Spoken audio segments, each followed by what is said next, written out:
Panibagong araw na naman mga katito-katita at ito na naman ang ating kwento. Kahapon na kumain tayo dito sa may restaurant, ito na yung karugtong niya, bali ito yung makikita nyo iba't ibang klase ng mga pagkain. Bali marami kang pagpipilian, maraming mga putahe, may mga dessert, may mga prutas, may mga kakanin at meron ding mga libreng juice at libre din may fried rice at ito naman yung mga fresh meat at meron din siyang mga seafoods na kung gusto mong kumain dito. Itong kainan na to ay ang Chinese hotspot. Dito matatagpuan sa second floor sa Bellagio Mall. Meron po silang unlimited 49 real. May makakain ka na maraming klase ng putahe at meron naman 79 real na merong grill sa gitna. Pwede kang magluto, pwede kang mag-ihaw. Kasama rin siya sa babayaran mo 79 real sa loob ng 2 oras. Kailangan makakain ka na ng marami.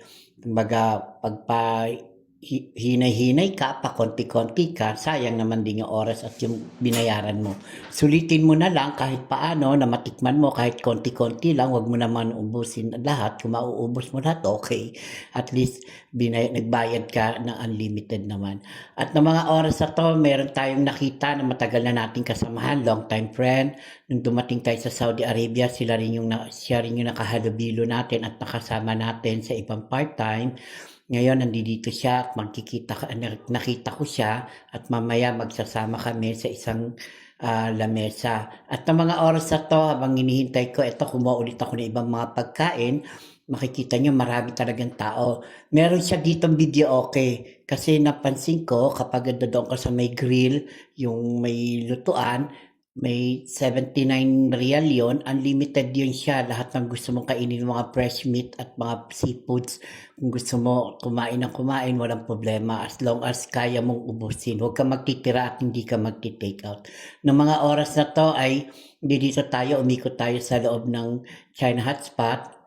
Dahil pagkatapos natin kumain ay sasabay na rin ako lumabas sa kanila at nakakatuwa naman dahil binigyan ako ng aking friend ng taho dahil alam niyo naman paborito ko rin yung taho kaya kinuha ko na lang yung taho na ibinigay niya. At ang mga oras na to, dito tayo, ito naka-ready na yung mga pagkain.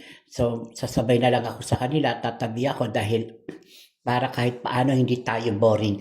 Noong mga oras na to, medyo nakalabas tayo dahil Biyernes to. Iba talaga pag araw ng Biyernes dahil pwede ka mag-unwind at ito na sila, magkakahiwa-hiwalay na kami dahil may pasok din ako at sila meron din silang pasok. At noong mga oras na to ay naglalakad na lang ako, papunta ako sa isang market. Gusto ko sanang mamili, gusto ko bumili muna ng mga ibang kailangan ko, kaya lang nagkataon parang medyo tinamad na tayo at hindi na rin pasok sa ating budget. Kasi kung ano lang yung kinakailangan at kailangan natin, dapat maging limit lang din tayo sa paggastos kasi mahirap guys. Ito, daladala ko na yung taho na ibinigay ng aking kaibigan at meron din akong daladala na plastic na binili ko sa naglalako. Naawa naman ako, although sabihin na lang natin na medyo mahal yung tinitinda niya pero wala tayong magagawa dahil bilang tulong na lang natin doon sa kababayan natin naglalako ng kakanin.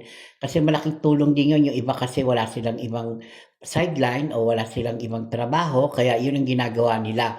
As long as kung legal ka, maganda. Kung hindi ka naman legal, yun lang, mag-ingat-ingat lang kasi medyo mahigpit po dito sa Saudi Arabia. Maraming salamat nga pala sa mga nagla-like and follow and share, sa nagbibigay ng star. God bless you all.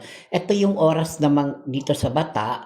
Dito tayo dumaan sa may harap ng Saj o dito sa may Electron, meron din dito at yung dating lugar ng Telemoney.